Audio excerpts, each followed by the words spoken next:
ദൈവത്തിന് മഹത്വമുണ്ടാകട്ടെ. ഒരിക്കൽ കൂടെ ഏവർക്കും ക്രിസ്തുവിൽ സ്നേഹ വന്ദനം. 23-ാം സങ്കീർത്തനത്തിൽ നിന്ന് നല്ല ഇടയനെ കുറിച്ച് നമുക്ക് അല്പമായി കഴിഞ്ഞ ദിവസം ചിന്തിപ്പാൻ ഇടയായി തീർന്നു. തുടർന്ന് അവിടെ പറയുന്നത് എനിക്ക് മുട്ടുണ്ടാകയില്ല എന്നാണ്. I shall not want. ഇതിന്റെ അർത്ഥം I might want otherwise, but when the Lord is my shepherd, he is able to supply all my needs എന്നാണ്. അഥവാ ആവശ്യങ്ങൾ ഉണ്ടാകത്തില്ല എന്നല്ല, മുട്ട് ഉണ്ടാകത്തില്ല എന്നുള്ളതല്ല. ഇതെല്ലാം ഈ ലോകത്തിലായിരിക്കുമ്പോൾ നമുക്കുണ്ട്. എന്നാൽ എൻ്റെ എല്ലാ ആവശ്യങ്ങളും നടത്തി തരുവാൻ എൻ്റെ കർത്താവ് എനിക്ക്, എൻ്റെ ഇടയൻ എനിക്ക് മതിയായവനാണ് എന്നാണ് അവിടെ നമുക്ക് കാണുവാനായിട്ട് കഴിയുന്നത്. അഥവാ ആവശ്യമില്ലാത്ത വസ്തുക്കളെ സംബന്ധിച്ച് ദൈവവൈതൽ ഒന്നുമില്ലാത്തവനും മറ്റുള്ളവയെ സംബന്ധിച്ച് അവൻ സകലവും ഉള്ളവനായിരിക്കും എന്നുകൂടിയാണ് അതിന്റെ ആശയം നമുക്ക് കാണുവാനായിട്ട് കഴിയുന്നത്. ഇന്ന് അനേകർ ആവശ്യമില്ലാത്ത പലതിന്റെയും പുറകെ പോയാണ് അവർ പിന്നത്തേതിൽ മുട്ടുള്ളവരായിത്തീരുന്നത്. വലിയ മുന്തിയ കാർ വാങ്ങുവാൻ ലോൺ എടുക്കുന്നു, മുന്തിയ വീട് വെക്കുവാൻ ലോൺ എടുക്കുന്നു. പിന്നത്തേതിൽ അത് അടച്ചു തീർക്കുവാൻ നിർവാഹമില്ലാതെ കടഭാരത്തിലും ജപ്തിയിലും പെട്ട് അനേകർ ആത്മഹത്യ ചെയ്യുന്നതും മറ്റുമൊക്കെ നമുക്ക് കാണുവാനായിട്ട് കഴിയുന്നു. ആഡംബര ജീവിതത്തിലേക്ക് മനുഷ്യൻ കടന്നു ചെന്നിട്ട് പിന്നെ അവൻ മുട്ടുള്ളവനായും ആകുല ചിന്തയുള്ളവനായും തീരുന്നതാണല്ലോ നമുക്ക് ലോകത്തിൽ കാണുവാനായിട്ട് കഴിയുന്നത്.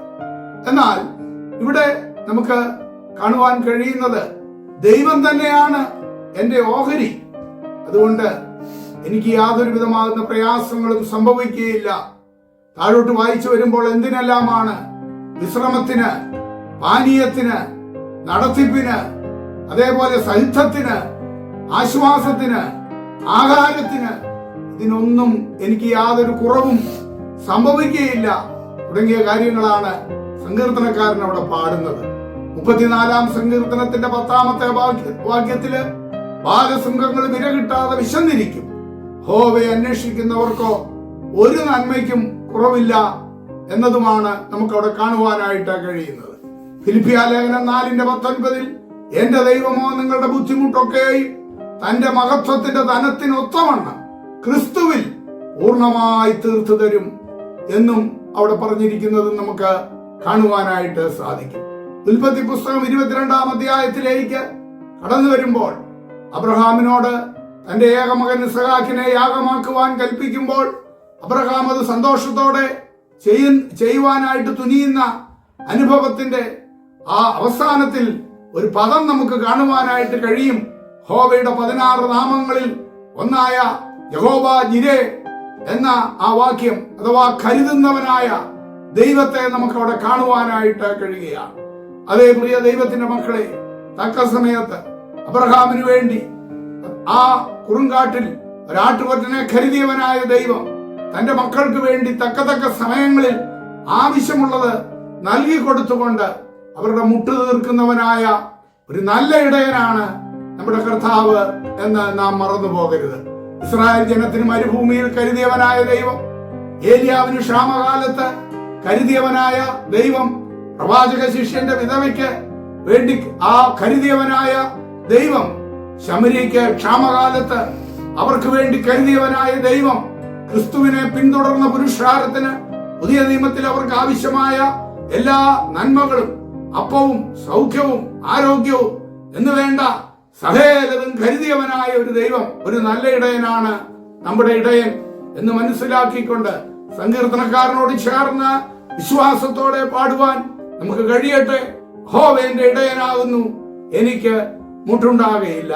അതേ വിശ്വസ്തയോടെ ദൈവത്തിന്റെ വചനത്തെ പിൻപറ്റുന്ന തന്റെ കുഞ്ഞുങ്ങൾക്ക് ഒരു കാരണവശാലും യാതൊരു കാര്യങ്ങൾക്കും, അവരുടെ ആരോഗ്യത്തിനാകട്ടെ, സൗഖ്യത്തിനാകട്ടെ, ഭക്ഷണത്തിനാകട്ടെ, അതേ ആവശ്യമുള്ള സമ്പത്തിനാകട്ടെ, ഇതിനൊന്നും മുട്ടുവരുത്താതെ നടത്തുന്നവനായ ഒരു നല്ല കർത്താവാണ് നമ്മുടെ നല്ല ഇടയൻ.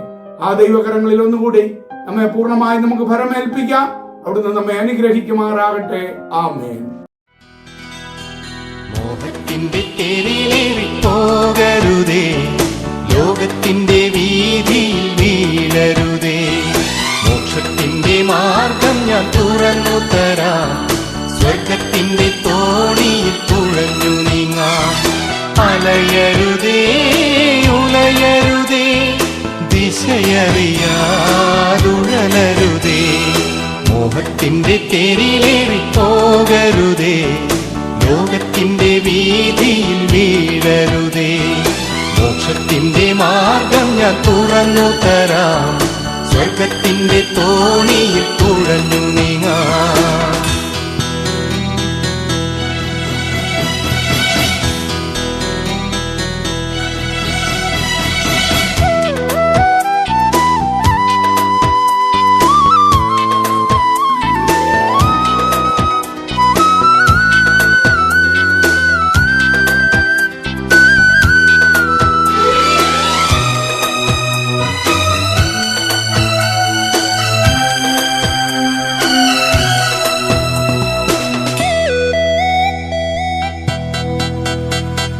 കാറ്റടിക്കും, കടലിളകും, ഭയമരുതേ, പതരരുതേ.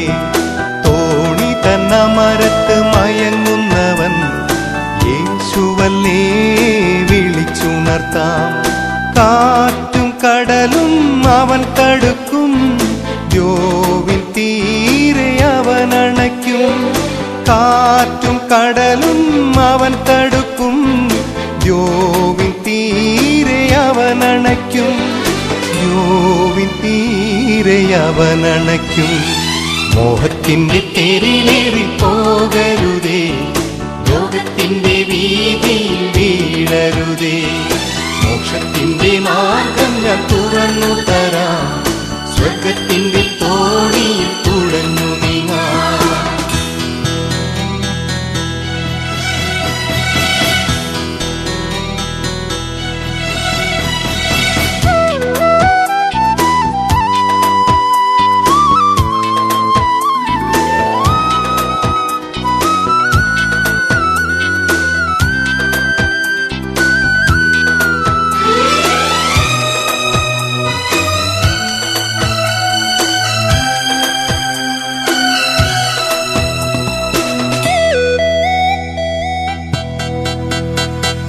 തിരയുയരും പടകുലയും അരുതരുതേ, കരയരുതേ.